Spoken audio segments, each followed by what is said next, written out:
Hello बच्चा party.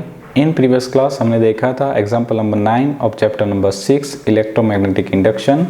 In this class बच्चों हम देखने वाले एग्जाम्पल नंबर 10। तो चलिए स्टार्ट करते हैं एग्जाम्पल नंबर 10 को। क्वेश्चंस कह रहे हैं बच्चों इन दिस क्वेश्चंस बच्चों यहाँ पे हमें 2 पॉइंट्स दिए हैं A and B.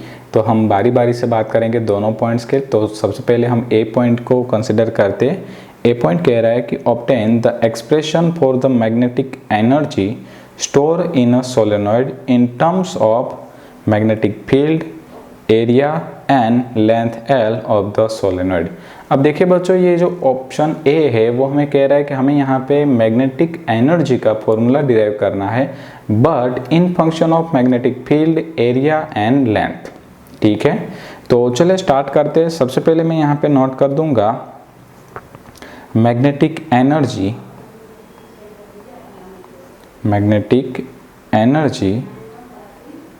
Of solenoid. ठीक है, चलिए बच्चों, अब मैग्नेटिक एनर्जी कैसे फाइंड आउट करेंगे। तो मैग्नेटिक एनर्जी का बच्चों एक फॉर्मूला हुआ करता था E = 1/2 Li²। राइट है, जहाँ पे L यानी कि self inductance of the solenoid and I passing current through the solenoid. Right है, तो चलिए बच्चों नोट करिए। मैं यहाँ पे नोट कर रहा हूँ 1/2 L यानी कि सेल्फ इंडक्टेंस ऑफ सोलेनॉइड, और सेल्फ इंडक्टेंस ऑफ सोलेनॉइड का बच्चों एक फॉर्मूला हुआ करता था μ0 N²A/L। राइट है, और I यानी कि करंट। तो अब देखिए मुझे यहाँ पे करंट को रिमूव करना पड़ेगा। ठीक है, क्योंकि मुझे जो आंसर लाना है उसमें मुझे सिर्फ 3 फंक्शंस की रिक्वायरमेंट है, फील्ड एरिया एंड लेंथ। तो अब मैं क्या करूँगा बच्चों, यहाँ पे छोटा सा कॉन्सेप्ट यूज़ करेंगे हम लोग। मुझे पता है सोलेनॉइड का जो मैग्नेटिक फील्ड है उसका फॉर्मूला होता है बच्चों μ0 Ni। स्मॉल n यानी कि number of turns per unit length. तो बच्चों लोग मैं यहाँ पे ऐसा भी लिख सकता हूँ कि B = μ0 Ni/L, और अगर मैंने यहाँ पे I को सब्जेक्ट बना लिया तो I = BL/μ0 N।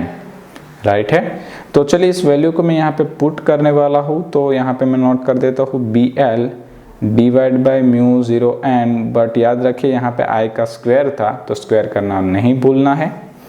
राइट, अब सिंप्लीफाई कर देते हैं इसको। तो μ0 N²A/L इंटू, अब इसका स्क्वायर करिए बच्चों तो B² L² / μ0² N²।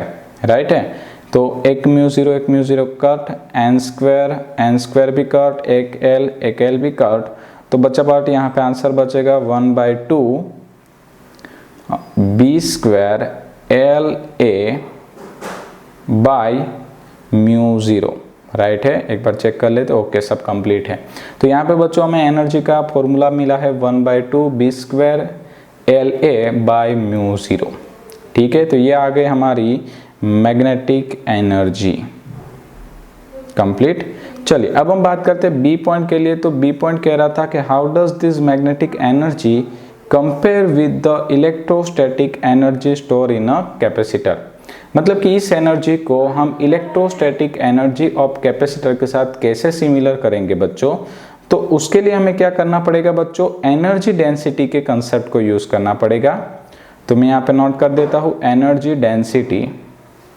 ठीक है, तो अगर मैं मैग्नेटिक फील्ड में एनर्जी डेंसिटी लेता हूँ तो एनर्जी डेंसिटी = बच्चों होता है एनर्जी पर यूनिट वॉल्यूम। तो एनर्जी का फॉर्मूला तो हमने डिराइव किया है B² LA/2 μ0 into volume. Volume यानी एरिया इंटू लेंथ हम लिख सकते हैं बच्चों। तो एरिया इंटू लेंथ कैंसल, तो यहाँ पे मैं इसे नाम दे देता हूँ UB = B²/2 μ0। ठीक है, ये आ गए energy density in magnetic field. अगर मैं energy density in electric field की बात करूंगा या तो कैपेसिटर की, क्योंकि कैपेसिटर में तो इलेक्ट्रिक फील्ड ही होता है ना। तो एनर्जी डेंसिटी इन कैपेसिटर या तो हम लिख सकते हैं इलेक्ट्रिक फील्ड। तो यहाँ पे बच्चों होता है UC = 1/2 ε0 E²। राइट है, ये फॉर्मूला हमने चैप्टर नंबर 2 में सीखा हुआ था।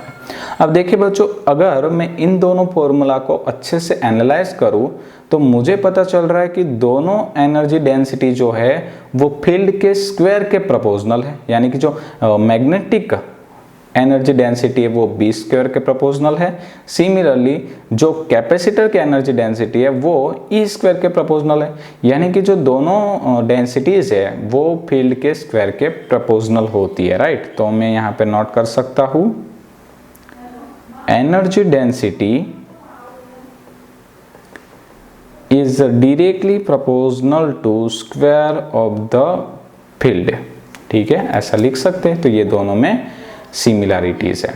साथ ही साथ आपको एज पर योर नॉलेज बता दूं बच्चों कि ये जो दोनों फॉर्मूलाज है वो हमने एक परफेक्ट सिचुएशंस में सोलेनॉइड और कैपेसिटर के लिए डिराइव किए हुए हैं, बट ये दोनों फॉर्मूलाज आप कहीं पे भी एप्लीकेबल कर सकते हो।